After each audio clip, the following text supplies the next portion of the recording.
Sarung kita.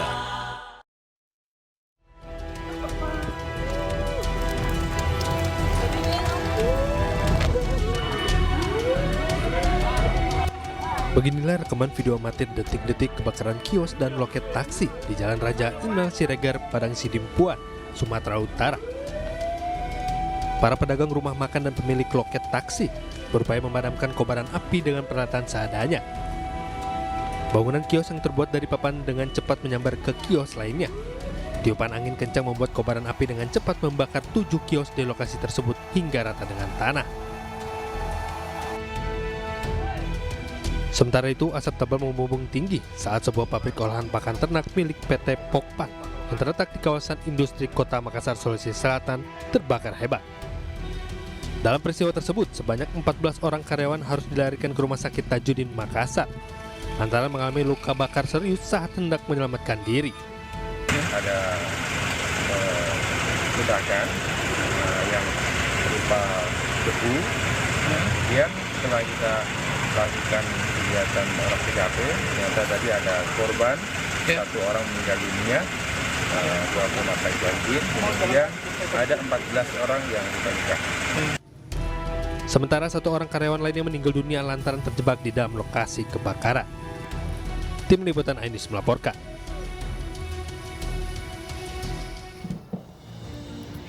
Selamat malam dan apa kabar pemirsa? Informasi kebakaran kios di Sumatera Utara dan kebakaran pabrik pakan ternak tadi jadi pembuka jumpa kita dalam Ainis Prime malam hari ini. Sementara itu 8 hari menjelang Idul Fitri, stasiun, bandara, hingga terminal bus mulai diramaikan oleh calon penumpang. Calon penumpang pun mengaku mereka pulang kampung lebih awal untuk menghindari kemacetan dan karena sudah tidak memiliki aktivitas di tanah perantauan. Sementara itu pemirsa, sidang sengketa Pilpres di Mahkamah Konstitusi hari ini masih berlanjut dengan agenda mendengarkan keterangan dari saksi-saksi. Kami akan membahasnya lebih dalam malam hari ini bersama saya Fani Imaniar. Anda menyaksikan Ainis Prime selengkapnya.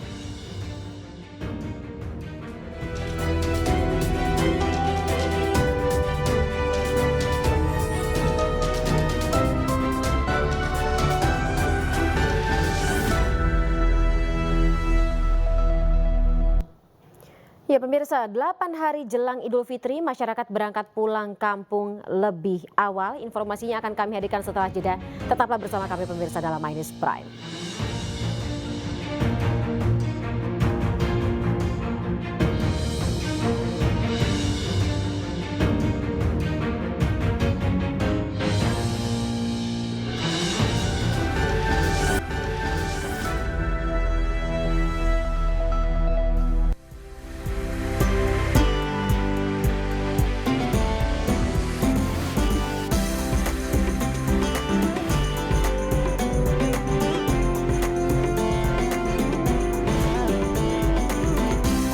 Oke, ya pemirsa, ribuan kendaraan mengular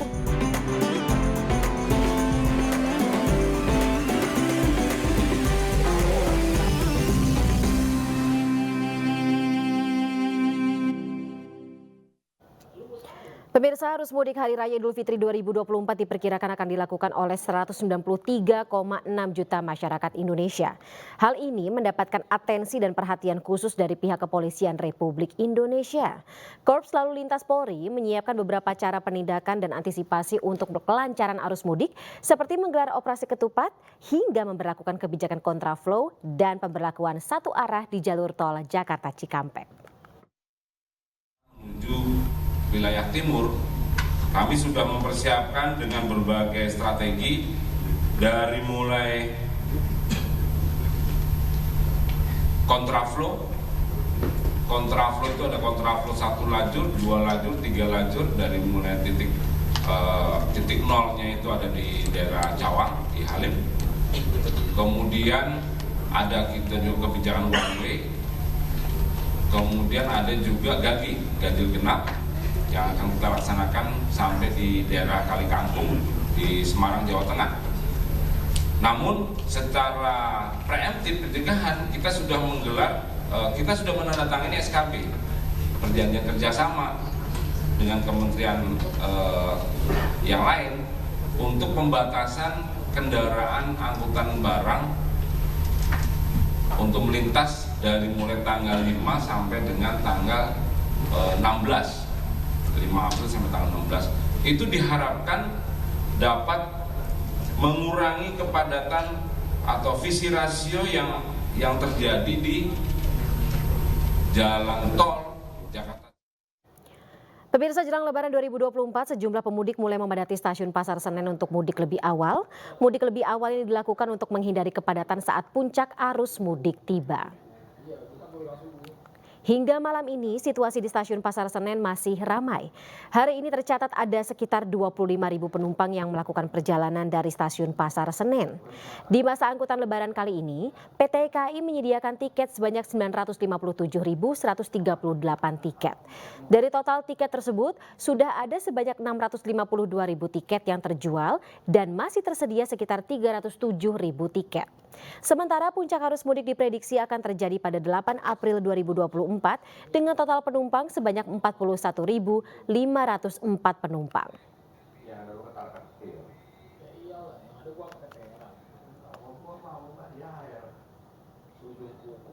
Sementara jalur mudik selatan melalui Gentong atau jalur Gentong Tasikmalaya Jawa Barat malam hari ini terlihat masih lengang.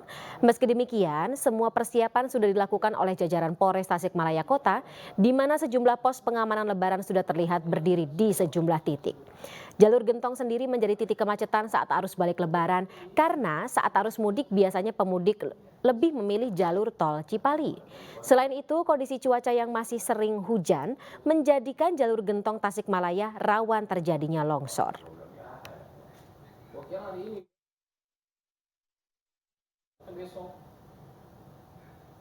Ratusan kendaraan memadati kantung-kantung parkir di 7 dermaga Pelabuhan Merak, Banten. Untuk mengantisipasi lonjakan penumpang, pihak KSDP Pelabuhan Merak meminta pengguna jasa atau calon penumpang untuk membeli tiket kapal 1 hari sebelum keberangkatan. Sementara cuaca di wilayah perairan selat sudah terlihat aman untuk menyeberang. Pihak KSDP Pelabuhan Merak mengoperasikan 6 dermaga reguler dan 1 dermaga eksekutif. Jumlah kapal beroperasi berjumlah 31 kapal setiap harinya.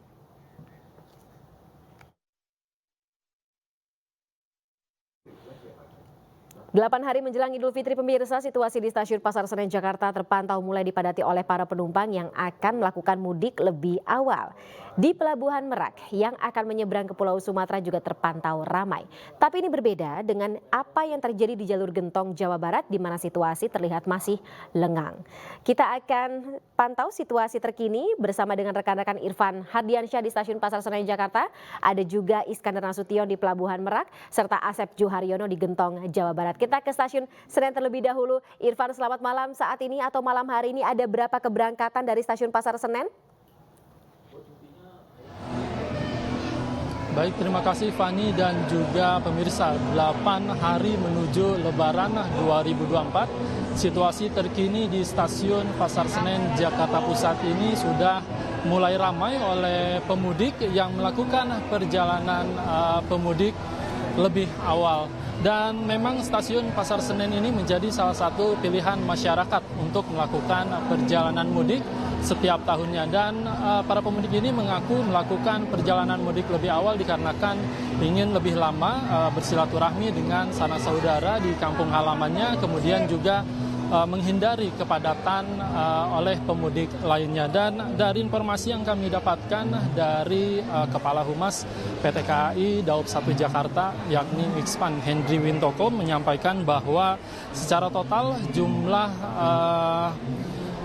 jumlah perjalanan kereta api sampai dengan saat ini untuk pelayanan masa angkutan Lebaran dari 31 Maret hingga 21 April 2024 ini sekitar 1.664 kereta api, dan total ketersediaan tempat duduk PT KAI telah menyediakan sekitar 957.000 tiket dan sudah terjual ini sekitar 652 tiket. Dan kemudian ini juga maksud kami tersisa, ada tiket tersisa sekitar 307.000 tiket dengan persentase 32%. Kemudian juga PT KAI menyebutkan untuk puncak arus mudik akan terjadi pada tanggal 8 April 2024. Ini dengan jumlah penumpang 41.500 4 penumpang, dan hari ini keberangkatan dari stasiun Pasar Senen ini sekitar 25.000 penumpang, dan memang mayoritas destinasi para pemudik ini diantaranya Yogyakarta, kemudian Solo, Surabaya, Malang, Purwokerto, Semarang, dan juga Bandung. Dan untuk mengetahui situasi terkini di Pelabuhan Merak sudah ada rekan kami, Iskandar Nasution. Silakan Iskandar dengan laporan Anda.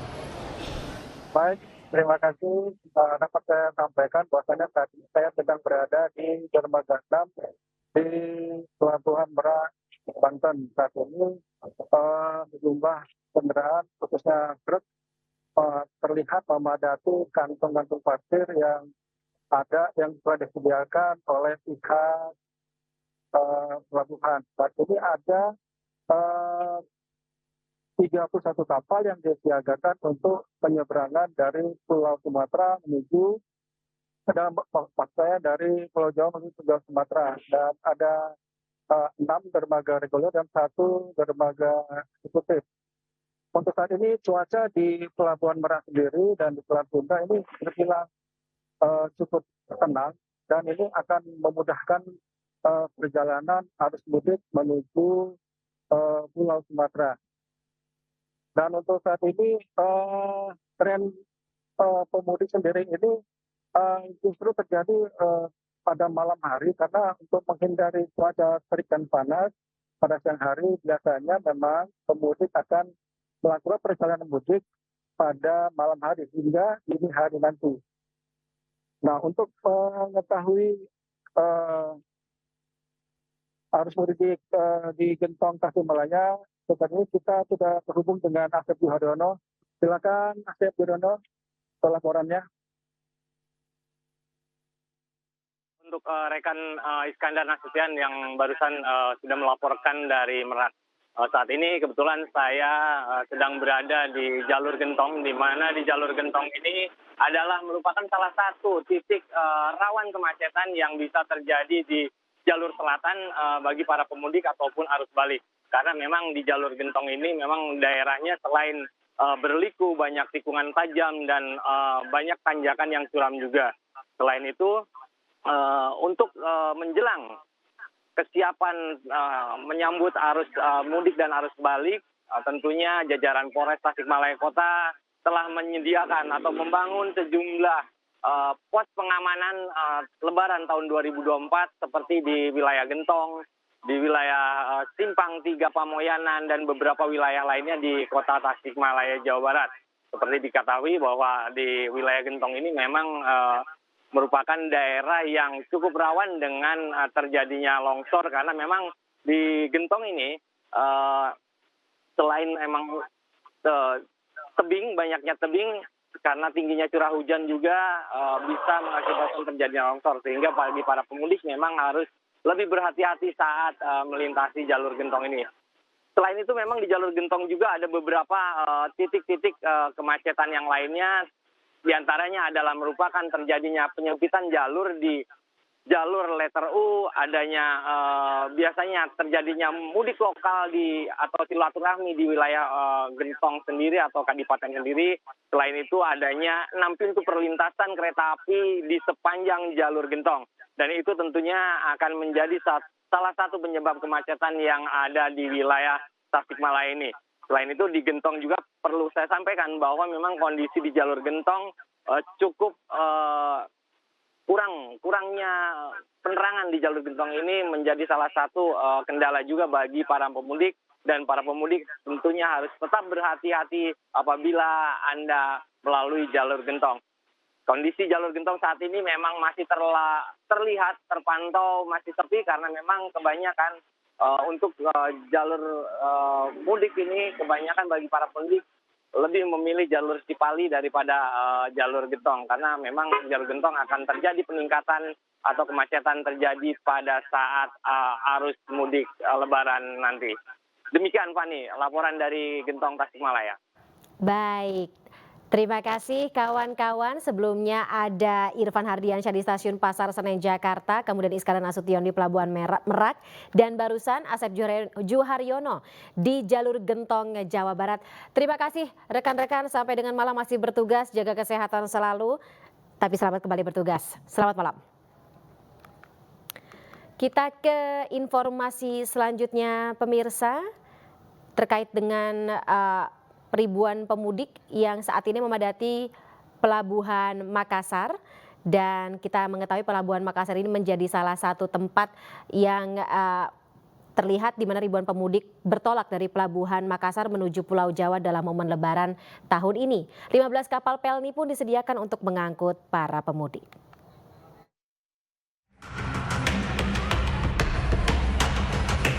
Ribuan pemudik tujuan Surabaya dan Jakarta memadati Pelabuhan Soekarno-Hatta Makassar, Sulawesi Selatan Selasa pagi.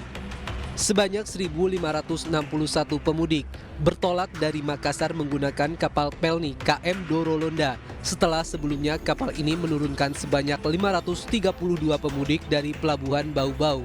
Mayoritas pemudik merupakan perantau asal Jawa yang bekerja di Sulawesi Selatan.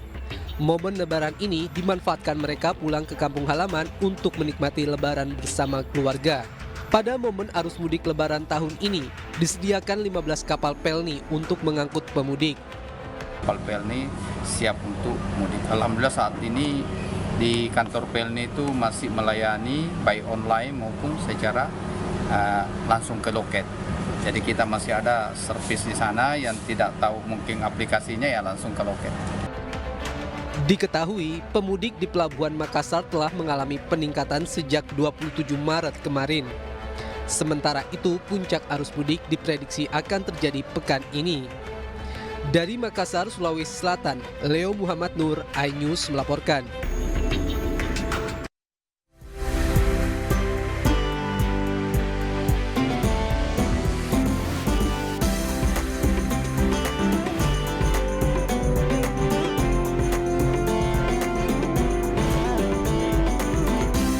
Oke, ya pemirsa, ribuan kendaraan mengular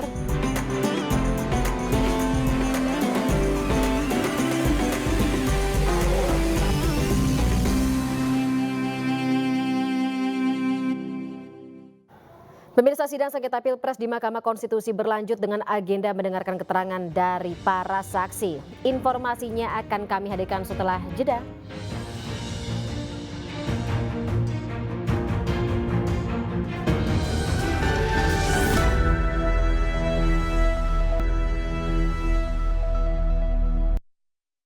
Terima kasih pemirsa, Anda masih bersama kami dalam iNews Prime. Saksi dari tim Ganjar Mahfud, Mehmet Ali Jaya menyebut ada aparat yang dipimpin camat melakukan yel-yel dengan menggunakan baju Prabowo Gibran. Aparat yang dipimpin camat yel-yelan memakai baju Prabowo Gibran di malam hari. Waktunya jam 9, tempatnya di Ketua RW. Yang memimpin, yang mengatakan 1, 2, 3-nya Pak Camat, yang baris Kepala Desa dan Perangkat Desa, Ketua Sekretariat PPS. Camat mana Pak? Camat Kecamatan Munjul, Kabupaten Pandeglang. Namanya siapa itu? Haji Rudianto SH. Kepala Desanya Haji Eka Surya Setiawan. Anggota sekretariat PPS-nya Puji Setiabudi, operator desa Api Pudin, bendahara desa Ahmad, ketua RT 03 Sutarman, sebagai itu tempatnya itu Pak, di lokasinya. Terus yang lainnya Enjet, itu ketua RW 02. Orang tersebut dipimpin oleh Camat Rudianto SH, itu yang dikatakan 1, 2, 3, dan yang memimpin di barisan itu sekretariat PPS, orang sekretariat PPS Puji Setiabudi. Semua ada berapa itu? Semuanya ada 7 orang berikut camat, tapi yang di belakang masyarakat banyak gitu Pak. Oh, berapa orang? Semua yang sudah ada bukti aja yang sudah dipanggil ke Bawaslu itu kan saya tindak lanjuti, itu sudah 18 orang yang dipanggil. Saudara nggak ikut? Saya juga dipanggil, ikut hari pertama saya, hari kedua Pak Kepala Desa dan lain-lainnya itu hari kedua. Semuanya yang sudah dipanggil di Bawaslu itu 18 orang. Tapi sampai dengan hari ini saya tidak mendengar dan tidak tahu tindakannya itu seperti apa. Waktu kegiatan itu saudara ikut tidak? Waktu kegiatan di kampung saya melihat, karena itu di kampung saya, dekat saya.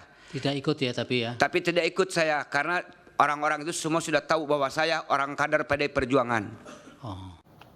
Sementara itu tim kuasa hukum Prabowo Gibran menyebut saksi-saksi yang dihadirkan hanya saksi yang mendengar beberapa keterangan saksi, tidak memiliki atau dianggap tidak memiliki korelasi langsung dengan pokok perkara.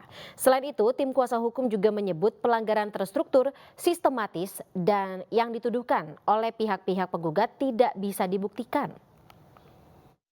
Saksi-saksi yang dihadirkan adalah saksi-saksi yang hanya mendengar atau diauditu dan melihat, bukan melihat. Jadi saksi yang mendengar. Dan kemudian hanya 1-2 saksi yang menyatakan melihat secara langsung. Tapi yang lain hanya mendengar. Kemudian ada 1 saksi yang sangat viral selama ini, seorang ibu Indah namanya, saksi itu, yang menyatakan bahwa ada aparat yang mengintimidasi kader dari saksi tersebut. Dan setelah kita dalami, kita tanya siapa aparat tersebut, nama siapa, tapi hanya dikatakan, hanya memperkirakan bahwa orang itu mengaku sebagai pasukan pengamanan presiden. Namun tidak tahu siapa dan hanya diperkirakan itu sebagai pasukan pengamanan presiden. Jadi beberapa keterangan-keterangan saksi di sini tidak mempunyai korelasi langsung dengan pokok perkara yang dimohonkan oleh para pemohon, khususnya dalam hal ini pemohon 2. Demikian juga tidak menjelaskan relevansi apa dari keterangan saksi itu terhadap permohonannya. Jadi dengan demikian kita melihat banyak permohonan atau keterangan saksi dari permohonan itu yang tidak mempunyai relevansi dan korelasi secara yuridis. Dalam sidang sengketa Pilpres 2024 di gedung MK yang digelar sejak Selasa pagi, Ketua Mahkamah Konstitusi sempat menegur Ketua KPU yang diduga tertidur saat sedang sidang. Ketua KPU diduga tertidur saat mendengarkan kesaksian dari Guru Besar IPB, Didin Damanhuri. Dari termohon ada pertanyaan? Pak Hasim tidur ya? Tidur. Setelah adanya Pilpres ini, bansos itu masih cukup besar dan masih juga tetap perlu dilakukan. Terima kasih Yang Mulia. Dari termohon ada pertanyaan? Pak Hasim tidur ya? Tidur. Dari pihak terkait? Ada Yang Mulia, akan disampaikan oleh rekan yang di belakang, silakan.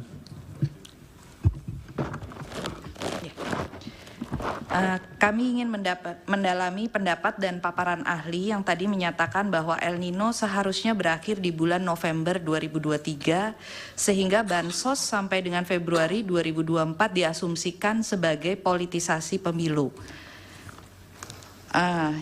Kami ingin menanyakan kepada saudara ahli, yang pertama, apakah saudara ahli mengetahui dari BMKG bahwa El Nino itu diperkirakan akan berakhir di bulan Maret sampai dengan April 2024. Jika saudara ahli mengetahui, apakah ini juga menjadi dasar dari pernyataan atau pendapat ahli bahwa bansos sampai dengan Februari 2024 itu adalah politisasi, walaupun itu adalah bansos terkait dengan El Nino.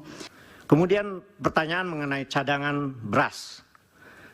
Jadi dalam data yang juga ada di slide, bahkan di dalam paper saya, stok beras itu menipis. Jadi Januari itu kira-kira stok beras Bulog itu 1,4 juta. Dan setelah akhir Februari, stok itu sangat menipis, yang notabene kira-kira sudah tergelontorkan sekitar 660.000 ton. Nah, ada yang disebut dengan cadangan dalam masyarakat. Memang ada dampak El Nino, yaitu lambatnya panen. Tetapi itu ikut menjelaskan bahwa suplai yang kurang beras terhadap demand masyarakat yang meningkat menjelang puasa dan lain-lain, itu menjelaskan bahwa sebenarnya kalau tidak terjadi penggelontoran beras besar-besaran di Februari, termasuk juga bantuan tunai, saya kira harga-harga beras bulan-bulan Januari, Februari, Maret tidak sampai bulan ini, saya kira tidak akan setinggi itu. Kita ke informasi lainnya pemirsa, MNC Sekuritas menggelar Investor Gathering 2024 di MNC Conference Hall iNews Tower, Jakarta. Acara yang mengambil tema Embrace the Transformation Opportunities ini digelar sebagai bentuk komitmen perusahaan dalam memberikan edukasi dan literasi serta pelayanan terbaik bagi nasabah.